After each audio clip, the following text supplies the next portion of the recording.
Hi there! Do you need some help getting ready for the FTCE? This video is for the reading subtest.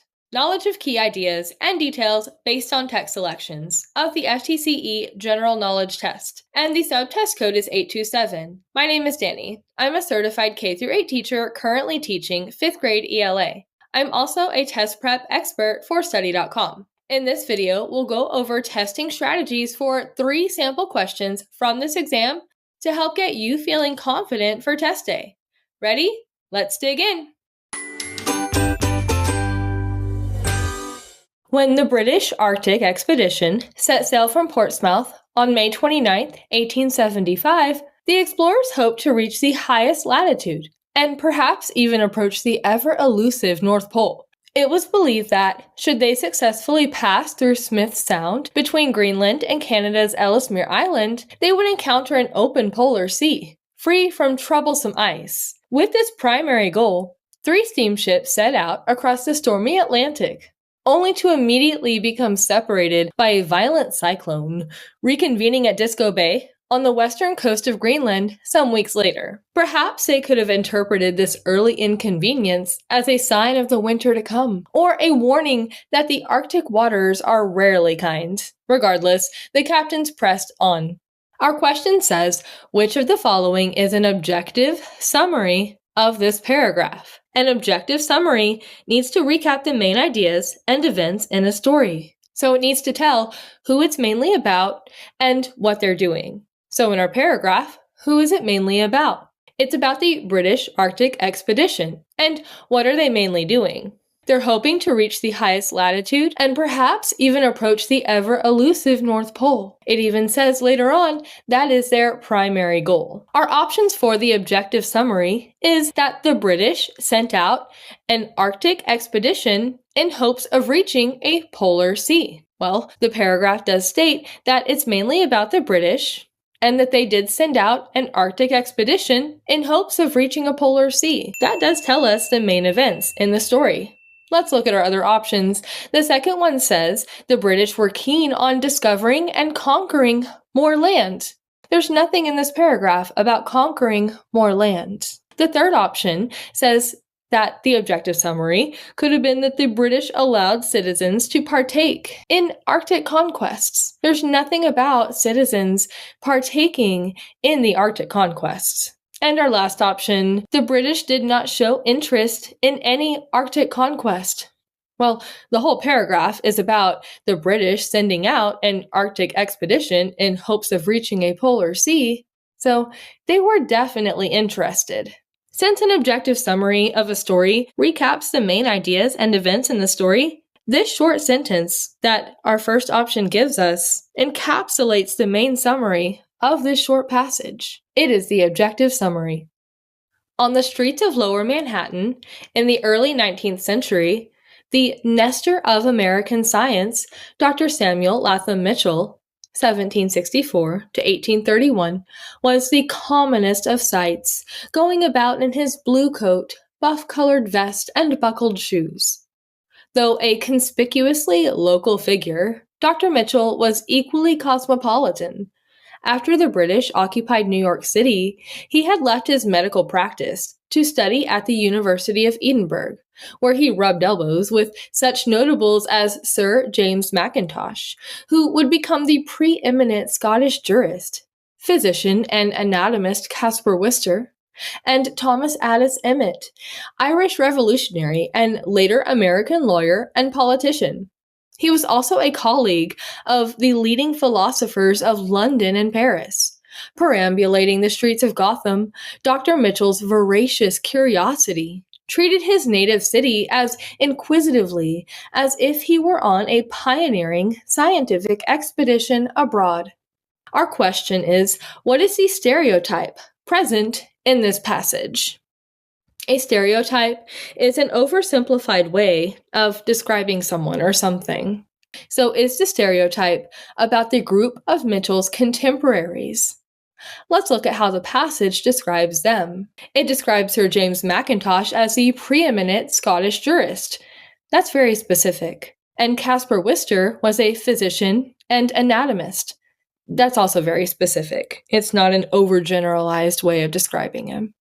and Thomas Addis Emmet, an Irish revolutionary and later American lawyer and politician.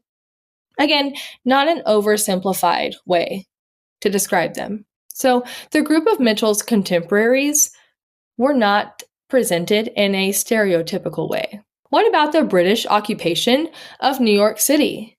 It simply says that British occupied New York City. It's very direct. It's not a stereotype. What about the description of Mitchell's clothing? The passage says that Mitchell was the commonest of sights, going about in his blue coat, buff-colored vest, and buckled shoes.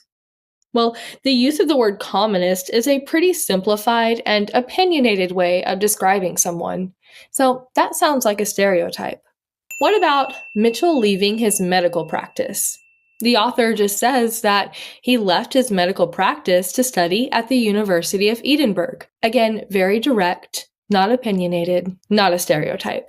The physical description of Mitchell uses that word commonest in the discussion of his looks. This is an example of a stereotype because it is oversimplifying the way that Mitchell was viewed.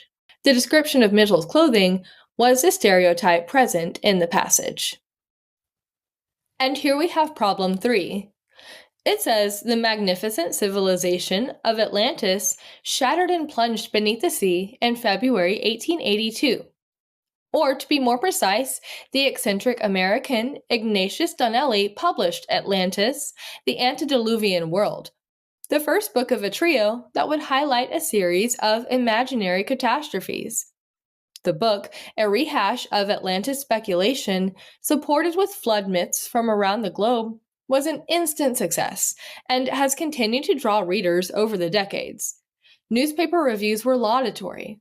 Harper & Brothers issued 7 printings in the first year, and W.E. Gladstone took time out from pondering the Irish question to write Donnelly a 4-page fan letter. It was easy to imagine the worst in 1882. President James Garfield had been assassinated only months earlier, the second president shot to death in 16 years. The economy was dropping into a new recession, even as it struggled to emerge from the dark years of the 1870s. Farmers in Donnelly's state of Minnesota were especially hard hit. In September, 30,000 New York workers marched in the nation's first Labor Day parade, remembering the violent railroad strike of 5 years earlier. All right, what's our question? It says, what is the purpose of this text? The purpose of a text is the author's reason for writing it. It's easy to remember author's purpose with PI. Down in the left corner, PI stands for persuade, inform, or entertain. Our options for the author's purpose for writing this text are that they wanted to inform, to applaud, to entertain, or to argue, which is another way to say persuade. Let's go pull out some key words that we can use as clues to determine the author's purpose of this text. The author tells us about the eccentric American Ignatius Donnelly and the book that he published, Atlantis, the Antediluvian World. That sounds informative because it's direct information. Then the author tells us about some laudatory newspaper reviews. The author isn't applauding the book himself. The author isn't applauding the book in this text. Instead, the author is informing us of others who applauded the book when it was released. Then the author uses specific dates and specific historical events to further inform us of this time period. Then the author informs us of 30,000 New York workers marching in the nation's first Labor Day parade. Again, just giving us the information. So it looks like the author's purpose of this text is to inform, not to applaud, not to entertain, and not to argue. In this excerpt, the author details his research on the topic. Thus, the writer means to inform the reader about the information gathered during the writer's research. The author's purpose is to inform. I hope this video was helpful and that you're feeling more comfortable with how to approach the test. Check out more videos in this channel to get additional help for the test And like and subscribe so you don't miss any of our new videos. You can also get lots of help preparing for this and many other exams on the study.com website. As a member, you can access short, targeted video lessons, extra study materials, personalized study plans, and hundreds of practice questions like the ones we just went over. We'd love to hear about your experience and what else we can do to help you get ready for your test. So leave a comment below with your suggestions, questions, and even come back and share with us how you did. Study strong and all the best on your test.